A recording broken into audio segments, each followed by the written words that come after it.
Ayun. Random lang. Sign na lang niya. Yes! Na-testing natin. 5 minutes ata to. Mukhang magtatagal tayo.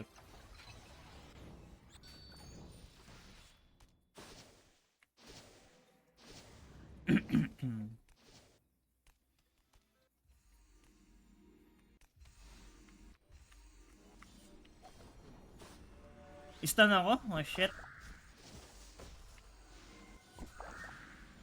Ay, nakikita nyo, may nadi-destroy ako na armor.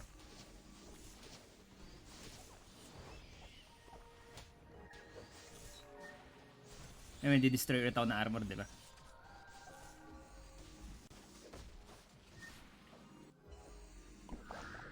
Ay, sinusupport ako. Hindi ako mamamatay nito. Di-destroy ko ulit yung armor.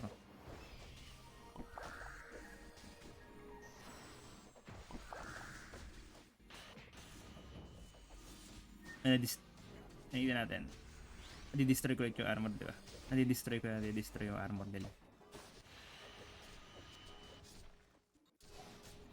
Ano nangyari? Pag nadi-destroy ko yung armor, mas lumalambot yung kalaban. Destroy ulit yung armor. Pero hindi lang armor ang pwede niya ma-destroy, ah. Kahit yung mga weapon kaya niya i-destroy. Tapos makunat talaga tong isa. Makunat niya. Nakain ko na tong isa.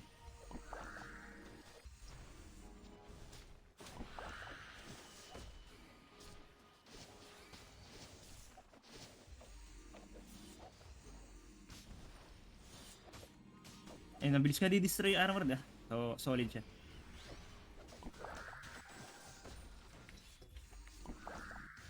Ang kunat dito. So wala nang ulit armor itong isa, di ba? Patay na ulit. So sobrang bilis lang. Sobrang dali lang ano, i-build nitong isa. Yung yan, tayo, hindi ko napapatay yung ano na yan. Eh, wala na namang armor. Revive me, revive me. Ito, mawawalan din to ng armor. Diba? Ayan naman siya armor. So, crit na naman siya mamamatay. Ay, wala na ulit. Down Spectre, nawala yung weapon niya. So, pwede nyo panoodin to kung gusto nyo panoodin. Pero, yun nga, hindi naman ganun ka, ano. 2 minutes to eh. Ay na, makabot ata na 20 minutes ah.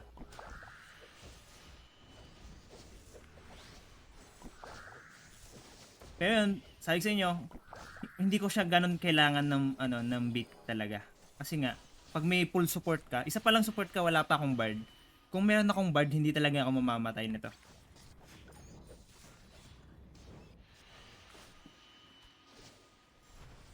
Sample ito.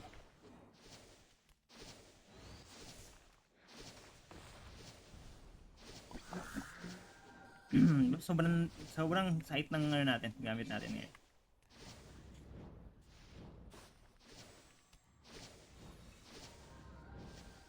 So, wala na naman siya. Wala na naman siyang armor, wala rin siyang ano, wala din siyang sight. Nangyari, hindi siya nakakapag-skill kasi nagiging useless. Para siyang nasa silence. Sinawalan siya ng armor. Ayun, nawala din siya ng ano, ng peace. Wala din siyang pang-skill. Ano nangyari? So nagiging ano, nagiging useless sila sa laro. Tandaan nyo din, 50 seconds, 15 seconds din or 60 seconds din ano, bago din bumalik yun. 60 seconds bago bumalik yung armor nila. So magiging tanga sila after bago nila mabalik yung armor nila. Ayun lang, sinapak ako ng Asura. 355, may utang pa ako. Ngayon, wala na kami kalaban. Sumuko na sila.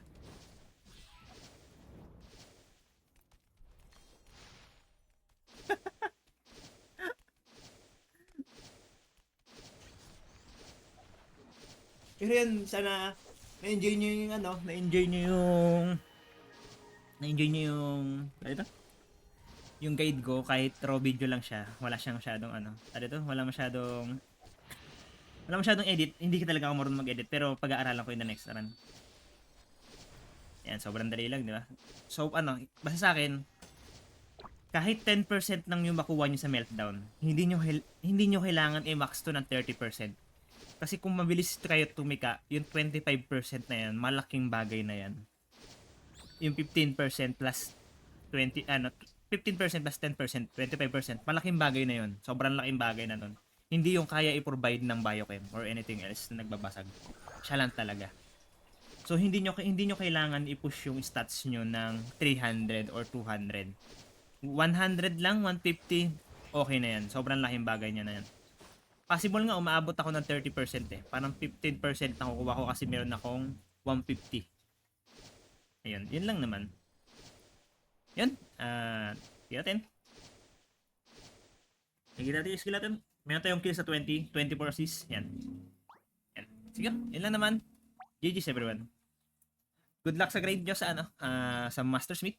GG's, GG's. Thank you.